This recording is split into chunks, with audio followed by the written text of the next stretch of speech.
Hello guys! Magluluto po ako ng lotus soup. Ito po ay Chinese soup. So, ayan na ang dried squid and then clam.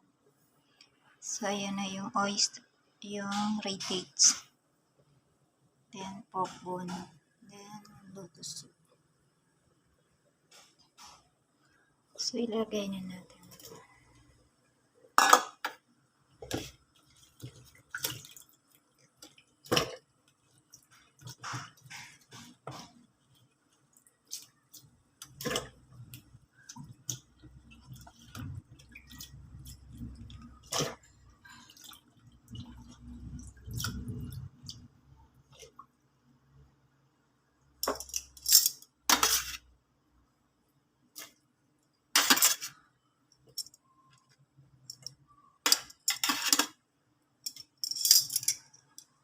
So, ayan na guys. Ilagay muna natin to. Then, i-blanch natin yung pork bone.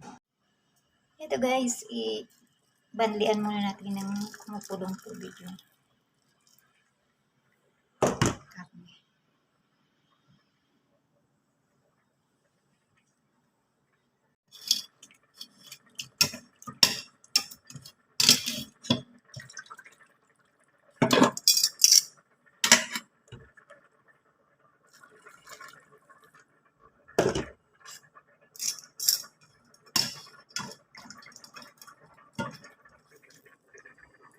So, ilagay na natin ang pork bone.